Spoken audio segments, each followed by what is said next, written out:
So, before we start, I am going to demonstrate a shear technique that I will refer back to throughout this whole video.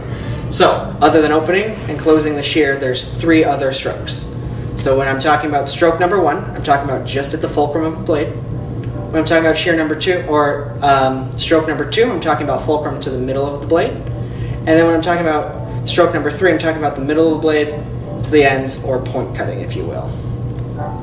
Bada bing, bada boom. So we know that hair is 3 things.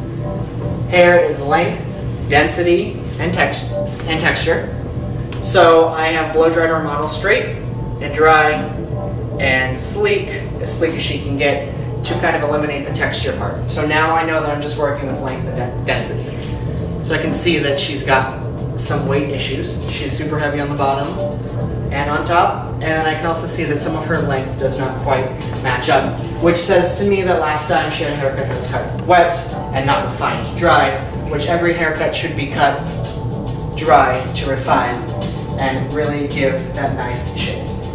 So we talked to the model today, and we're keeping a little bit of length. We're just gonna bring it up a little bit, just give her a nice baseline trim, but we really wanna focus on the density of her hair. As you can see, she's got a lot of it. She kind of bubbles out. It's very triangular shape, to me at least. So to start, I don't ever start on the perimeter, because I know that if I start on the perimeter and I go in and I take the weight out, sometimes the length looks longer and then I have to do another haircut, and I don't like to do more than one haircut on one person. So to do this, I'm going to take vertical sections of her hair. Part this out of my way.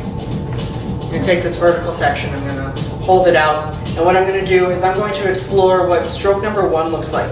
So starting real close to the root, just kind of in and out, opening and closing the blade, never closing it completely, exploring what the stroke number 1 does with our 14T texturizer. The reason that I chose a 14T is because it gives me a little bit more out of the hair than a 40T would, and I feel like I've got a little bit more control, and I beat hair up just a little bit more than the average hairstylist.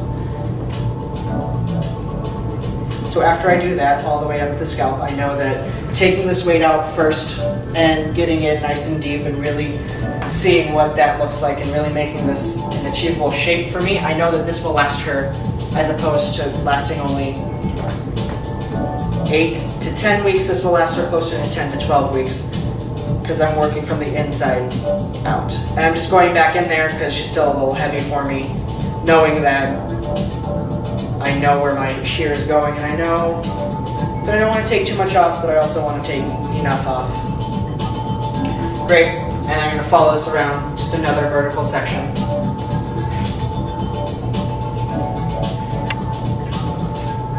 Working the back and the front as 2 different topographies, which they are. It's going in there. Nice and light, stroke number 1, just at the fulcrum of the blade. Nothing too crazy coming out. I just know that she's got a lot of hair, and I need to collapse this shit. Did you say you've got a lot of hair? I have a lot of hair.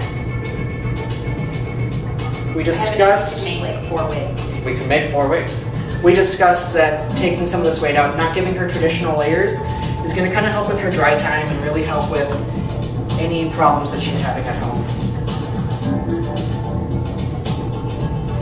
And taking these one last vertical section right at the top of the crowns behind the ear, knowing that the back and the front are 2 different things, and I don't want to touch the front yet because I'm not really working there yet.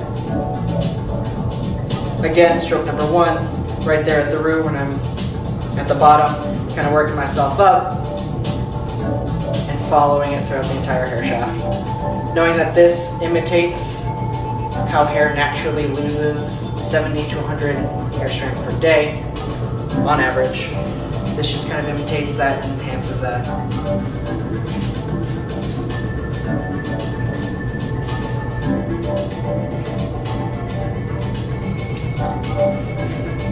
So much hair, oh my god. It feels lighter already. I'm not even kidding. And we haven't even started. So I'm just working the same technique on the other side.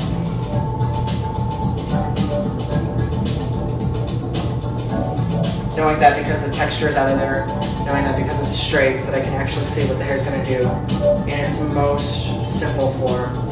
Knowing that if hair is cut straight and dry, and it looks great straight and dry, then it will always look good curly. However, if hair is cut wet and curly, it may not always look great straight and dry. We're working with the perimeter length of her hair, and for my perimeter, I'm going to use my HH11. And I know that there's two perimeter lengths. There's the one where she's looking up and straight, and then there's another one when she's looking straight down. And I can see that this perimeter length was neglected by her last stylist. So I know that I kind of want to clean that up, refine that, make that look like a better head of hair. But before I do that, I'm going to take a picture. So I've got a before and after picture.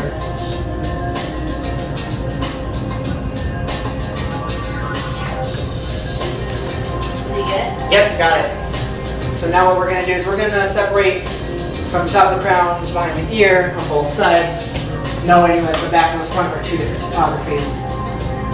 We're going to have an ear there, knowing that I don't want to lose hair that I need. So we're going to have her stand up nice and straight, look down.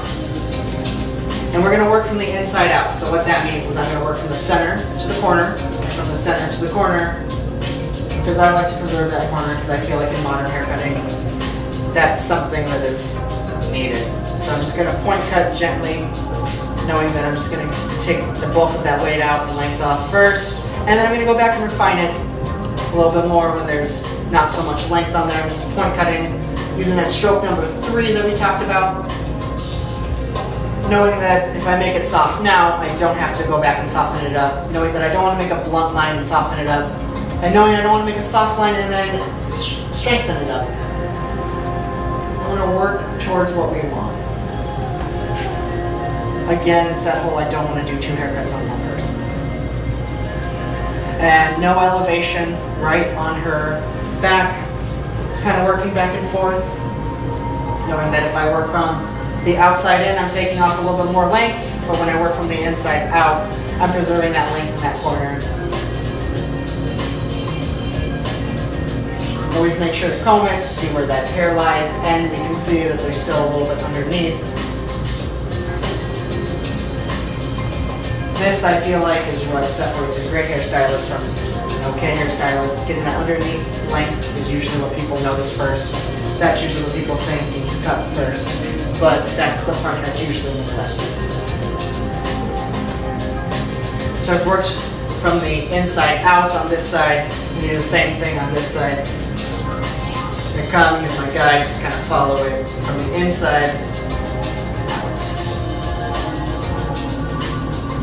Again, starting to take off the bulk of that length, knowing that I can always go back and refine it later. And knowing because it is straight, it's going to look great curly. But if it was curly, it might not look good straight. I'm going to check to make sure that her head is still down, which it is.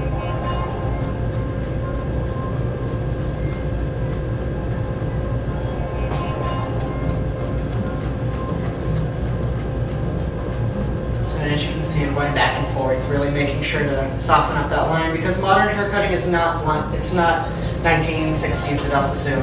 It's nice and soft and diffused. It's nice and lifted, it's textured, it's piecey, it's got some life to it.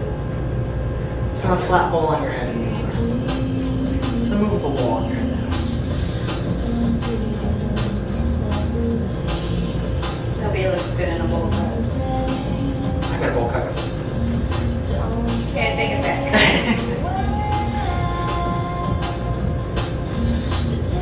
And then make sure you comb it out to really see what's happening. And go ahead and refine lead length.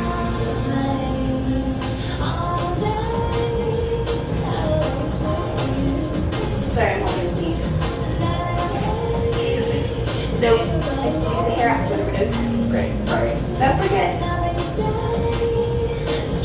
want to see if we can cut it.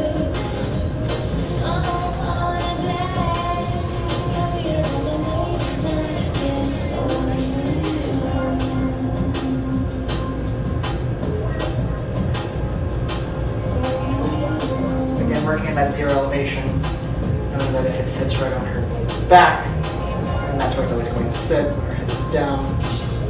Now, I said there's 2 perimeter lengths, so I'm gonna have her look straight, and so I can really see what's going on when she's just looking. And it looks like a nice shape that I really like. Just gonna go in there and fix those 2 or 3 hairs that I see. Again, keeping it nice and soft, not making something blunt and then softening it up later, but working with the end in mind, knowing that if I want it soft, I'm gonna cut it soft. And if I wanted it blunt, I would have cut it more blunt. Great, and now that that back is what I want, I'm gonna have her turn towards me, and we're gonna turn towards me, and we're gonna work on the front. So for the front, people sometimes cut back here, and they collapse themselves on that shoulder, and they don't know what they're doing. So what we're going to do is I'm going to show you a new way to cut the front perimeter. So you're gonna pull from that middle section forward, you're gonna turn the head over, you're gonna tip the chin up, and then you're gonna push the head down. Right there. And what that does is that preserves that length. The same concept of having them look down. This shows me the underneath length. This shows me what we need to keep and what we don't need to keep. This shows me that corner without cutting the corner. And I'm having them work a little bit harder than I am because I know that I have to do this for the rest of my life, where they just have to be uncomfortable for the next 2 or 3 minutes. And that's fine with me. Let them be uncomfortable.